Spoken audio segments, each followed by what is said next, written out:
Office of the Medical Examiner, Pete'sville. Dr. Jack Handman is speaking. How can I help you? Good evening, this is Kate Brooks. I'm not sure if you remember me. A few weeks ago, we talked about an article I'm working on. It's about your wife. I dropped by last Friday to speak to you, but you weren't working at the time.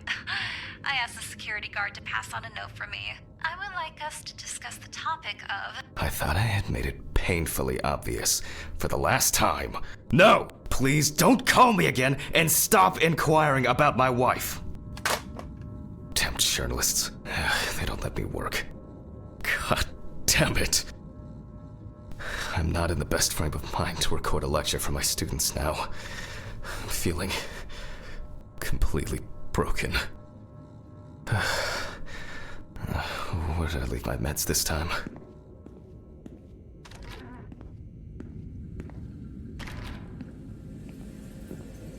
Okay, time to pull myself together. And get back to work. I need to set the camera first.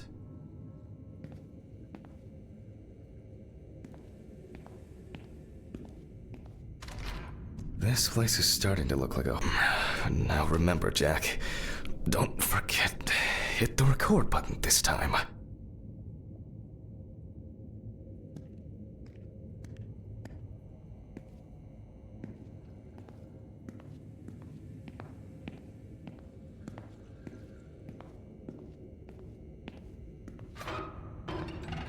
Hopefully the new tripod is going to hold up.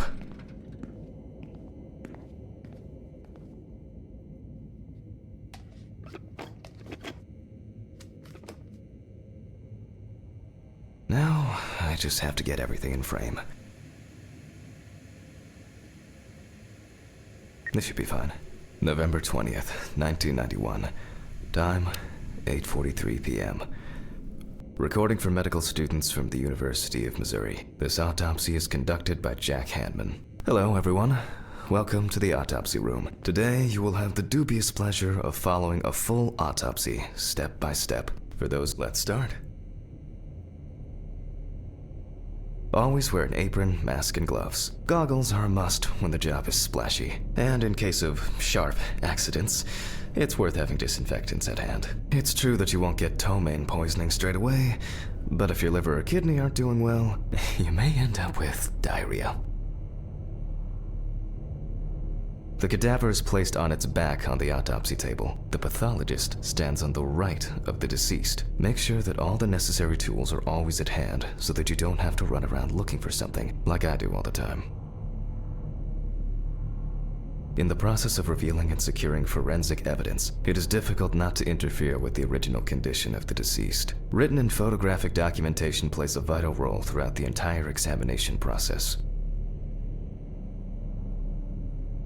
During your research, be patient, inquisitive, but above all, attentive to detail. Many injuries are visible at first glance, but sometimes they can be cover for more interesting stories. And lastly, remember that nothing teaches you self-narration like working with the dead. So get used to that fact soon. Everyone will think you're talking to yourself. Now, onto the police folder. That will contain all sorts of pertinent information as to who the deceased might be and what potentially happened to them. So, let's take a closer look, shall we?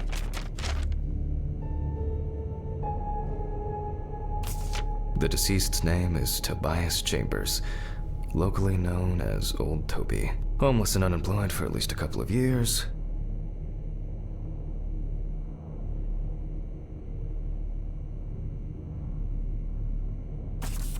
Signs of libation were found around the body. Empty bottles, traces of an inept attempt to start a fire, and a scattered makeshift blanket.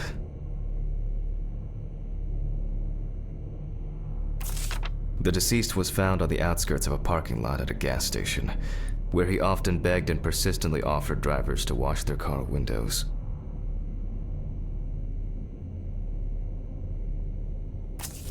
He worked most of his life at the local port dealing with unloaded cargo. He was fired for being drunk and starting fights. His son runs a hardware store on his own. His wife left him years ago. They both had no contact with the deceased.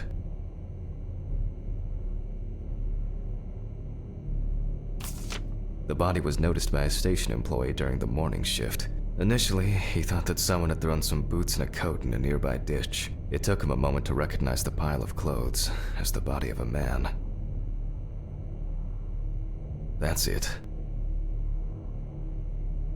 It's worth remembering the context around the scene of a death.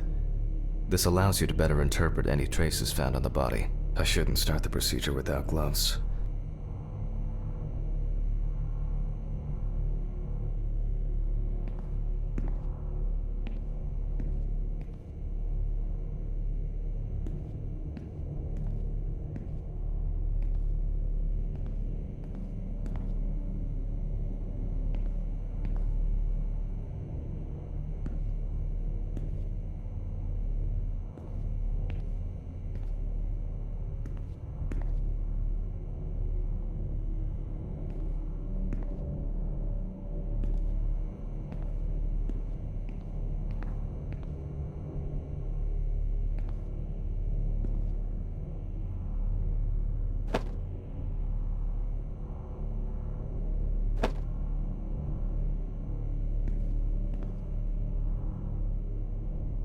Now it's our turn to take some pictures for our files. If I can just remember where I left the camera.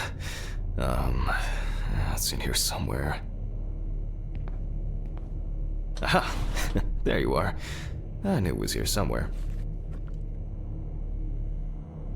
As I mentioned at the beginning, before we begin the internal examination, we need to document the cadaver and the condition it arrived in. We begin with a full body photo. Try and stick to the top-down rule, but this is not always possible. Let's keep in mind it's all about the legibility, not the perfect frame.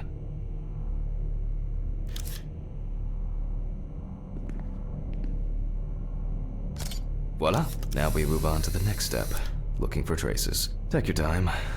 Look at the corpse from different sides, from different angles, up close, and from a distance. You're looking for anything out of the ordinary.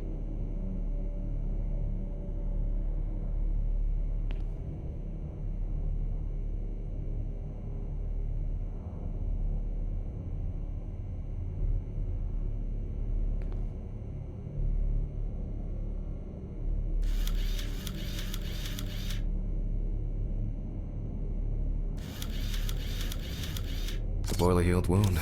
Looks old. I'll take a closer look later.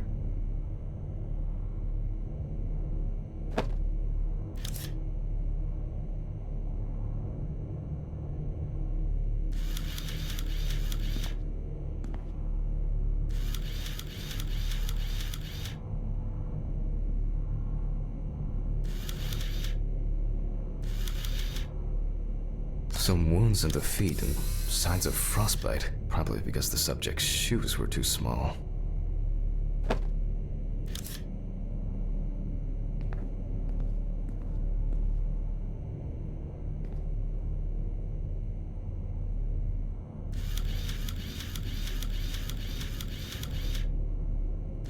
Hardened hands, worn out by physical work, and frostbite?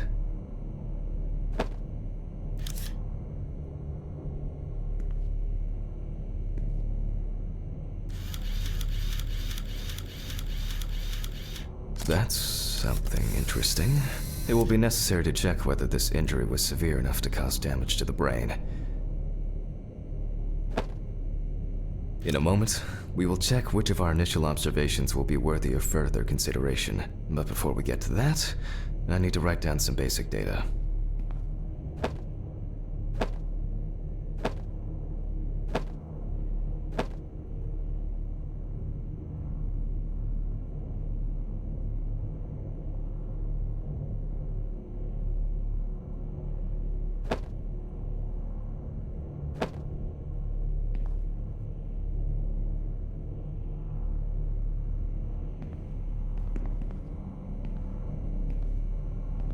Scalpel, scissors, syringe, magnifying glass, knife. I guess I forgot to clean the knife.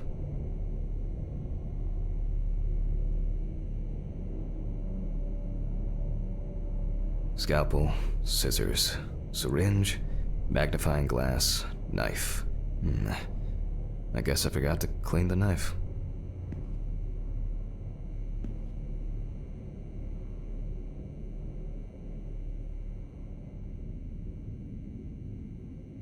Scalpel, scissors, syringe, magnifying glass, knife.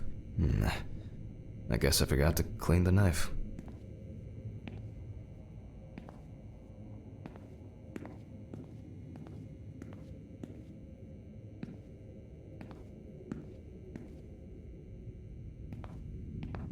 Poor soul. I get cases like this more than any other.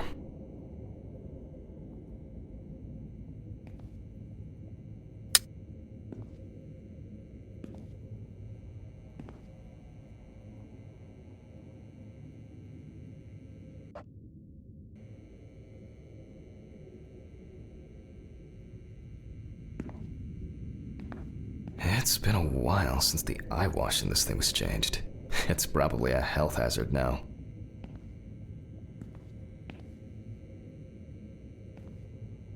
Scalpel, scissors, syringe, magnifying glass, knife. I guess I forgot to clean the knife. Personal information. The deceased was unclothed. Date. Okay, as you can see, I note everything down on previously prepared forms. Every pathologist must keep a detailed record of every step of the autopsy. This not only allows you to track the procedure, but also collates the results together, upon which you may back up your conclusions. So, enough of the boring prep. Let's begin by taking a closer look at the spots I photographed earlier. For this, you're going to need a magnifying glass.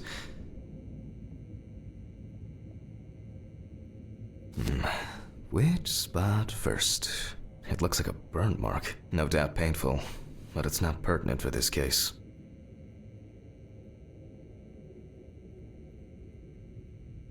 Here we can see frostbite on the fingertips. We can tell by the characteristic skin color.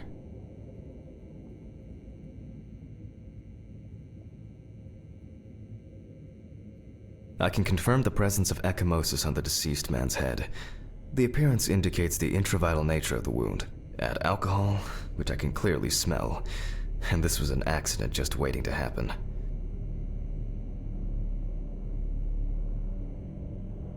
Definitely a painful mix of frostbite, abrasions, and blisters. Old Toby had been wearing shoes too small for him for a very long time. That's if he wore any at all.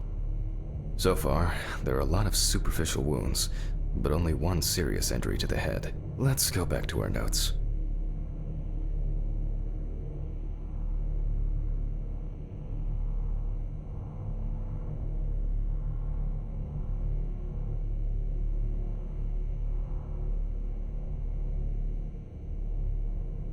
First, I mark the location of the injuries and make notes for each one. So, the head wound. Definitely an important clue. This is something we'll investigate first. We're not in frost season yet, but high humidity, wind, and the inability to warm up can also be causes of frostbite. Even though this type of wound didn't contribute to the deceased's death, we're still required to record it. If Toby's body was cold for a prolonged period, the frostbite could have resulted from the body's defense reaction. The safety of the internal organs is more important than fingers, nose, or ears. As you can see, we don't have much to go on. Let's write down what preliminary causes of death we can think of.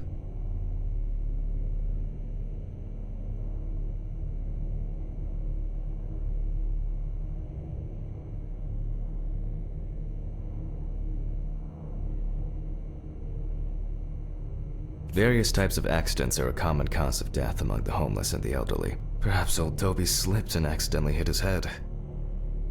Considering the conditions in which he slept, his body may have become hypothermic. This is of no interest to us. The nights have been particularly nasty lately. We will check if there are any signs of freezing internally.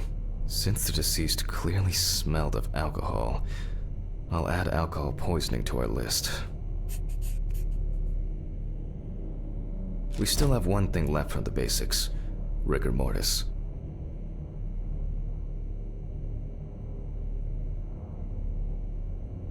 Well, we take our deceased by the hand, gradually re-raise it,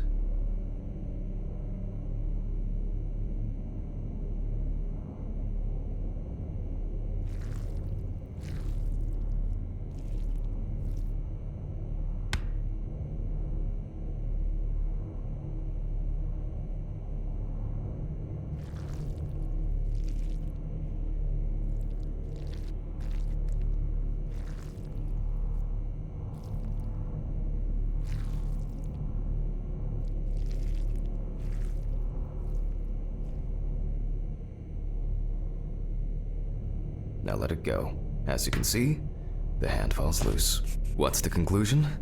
Death must have occurred more than 72 hours ago. The police information appears correct.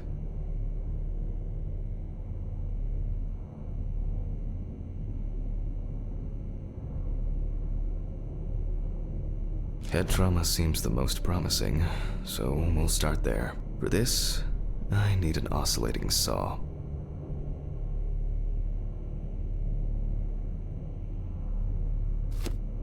The cut is made from ear to ear.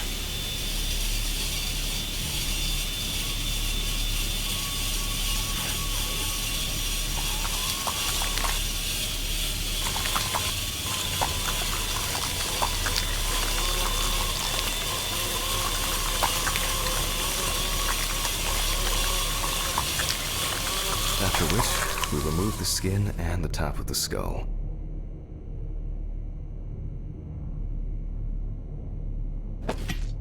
After the basic examination, we can see that the brain's cerebral gyri in both hemispheres are symmetric. The brain looks good. Let's take a cross-section.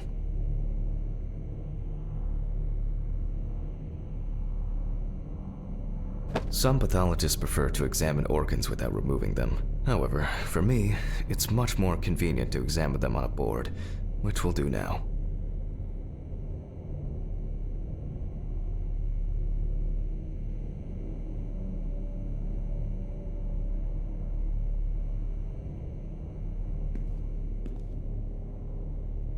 Holding a long, narrow blade knife in the dominant hand, we slowly cut the cranial nerves on both sides, all the time pulling the brain towards us.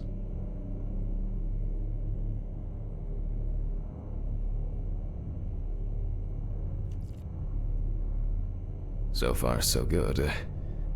The hematoma seems to have had no effect on the brain.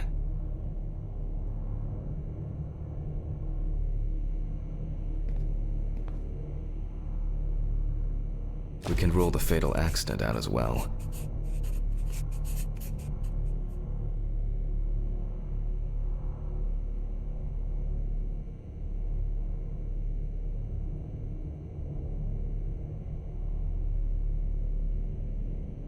Brain is in good condition, so we have no choice but to proceed to the internal examination of the other organs.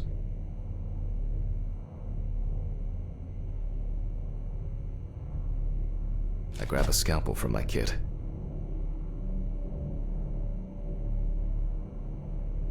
The incision should be in the shape of a letter Y. We use a deep cut to reach all the way to the ribs and to penetrate the abdominal wall.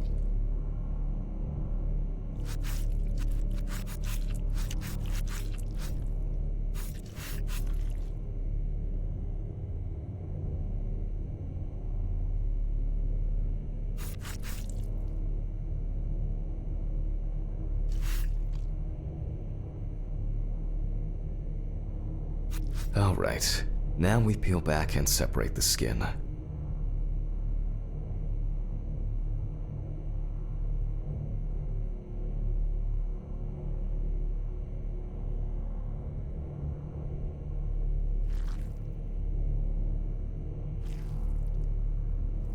Now, we need to remove the ribs. We'll need the loppers for this.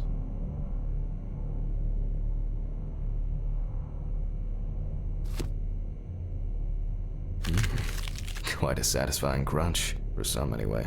After removing the cartilage tissue, we instantly notice two things. Firstly, there is no congestion of the internal organs. This means that although the deceased was hypothermic, it didn't kill him. Secondly, we can see widespread black and tarry deposits caused by smoking cigarettes. Despite the tragic condition of the lungs, they are not the cause of death. Alice smoked too. It didn't kill her, but... what was I talking about? Lungs. Yes. Advanced inflammation.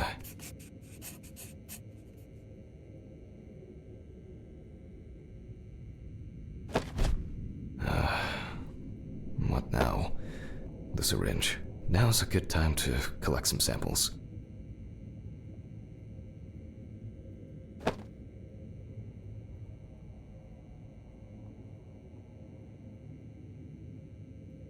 Specifically 3.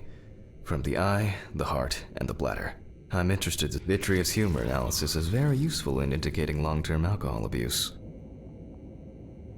5 milliliters from the left ventricle should do it. Now from the bladder, we draw about 10 milliliters of fluid. Now we take our samples to the centrifuge, but before I do that, I need to find my notebook. My dyscalculia means that I always double-check the settings. Please excuse me while I run and fetch it.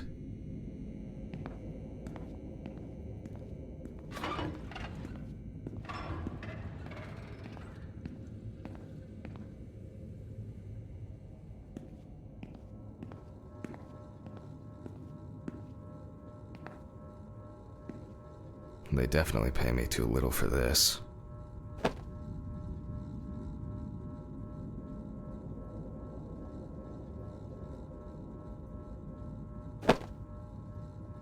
This whole thing is covered in stains. I should check this out under the microscope sometime.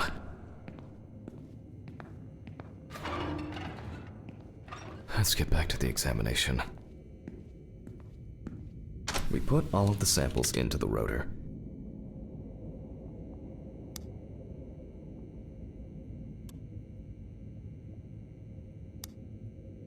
Now, we set the appropriate time and speed.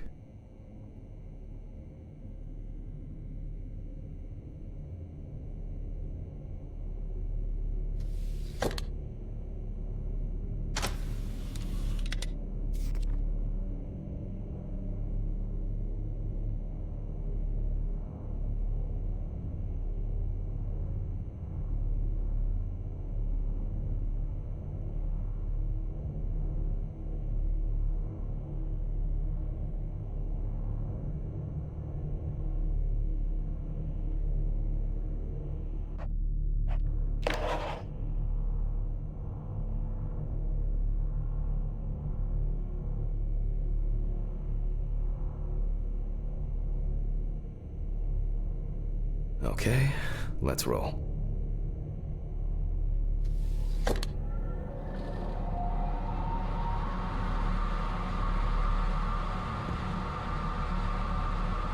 Oh shit, the fuses again.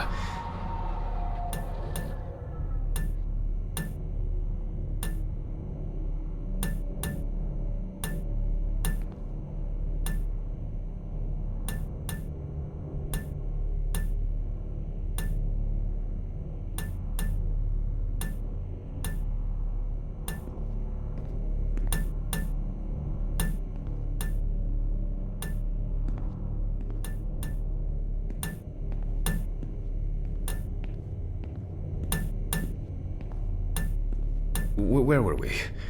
Oh yes, the blood alcohol concentration. Let's see what we've got here.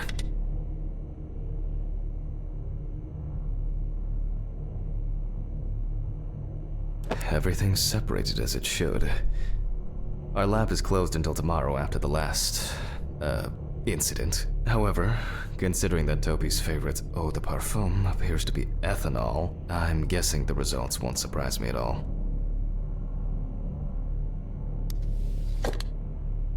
Let's go further. We will now focus on the cardiovascular system, specifically the heart. We remove the organ and examine it closely. We look for dark hypoxic areas, clots, or other elements that stand out as abnormal. At first glance, the heart looks fine. The pulmonary trunk and aorta seem to be in good condition. There are no pathological changes that would have contributed to Toby's death.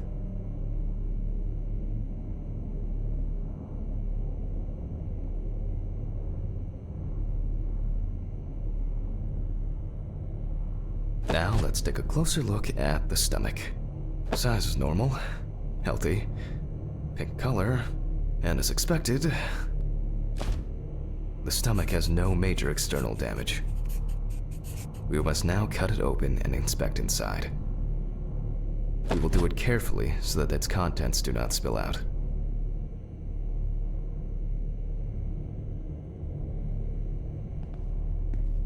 We open the stomach along the greater curvature, from the heart to the pyloric end. Oh, I already feel like there's something left inside.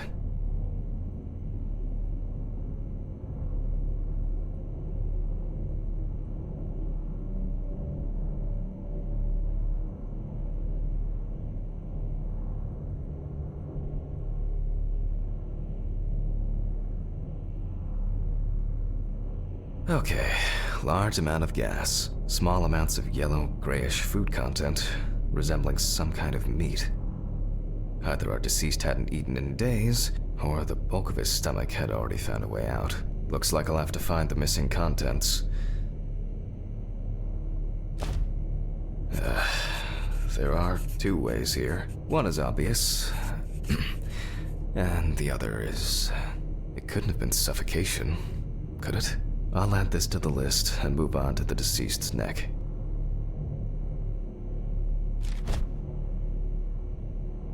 At first glance, the trachea looks normal.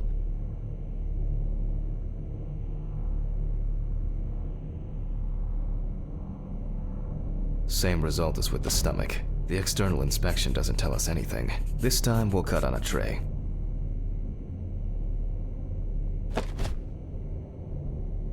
While cutting such a small organ as the trachea, we must make a precise incision.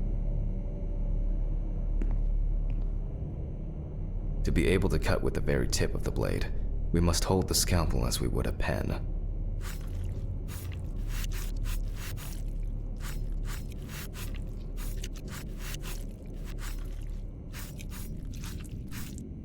And after careful examination and deduction, we've got it. A clogged trachea. It's time to summarize the whole thing.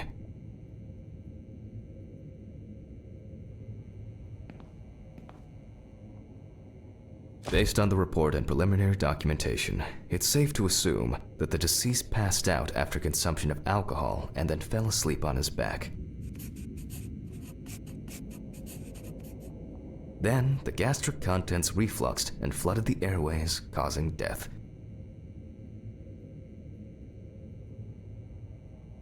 That's why we don't forget about the recovery position at dorm parties.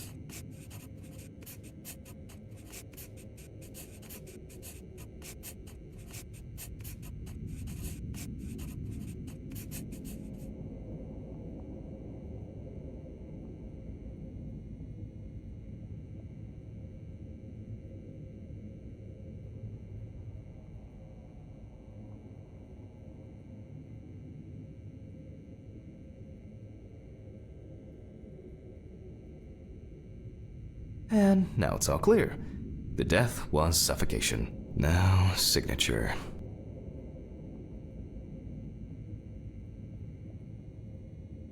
The mystery is solved.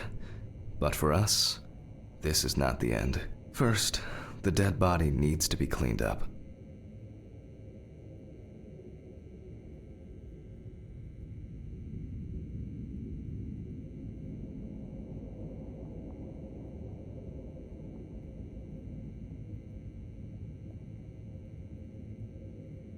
For this, we will need to close the body and grab the needle. First, we unroll the skin flaps. And then, we sew the deceased back up.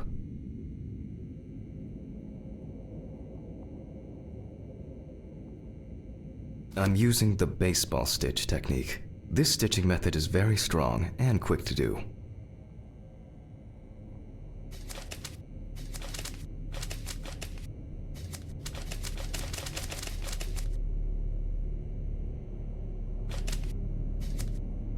Beautiful. Now we say goodbye to the deceased and put them safely in the fridge, ready for the next stage of their journey.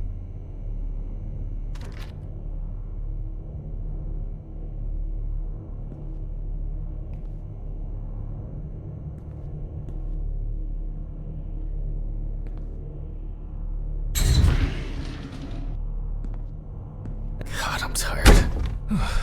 I'll drop these samples off at the lab on the way to the bar.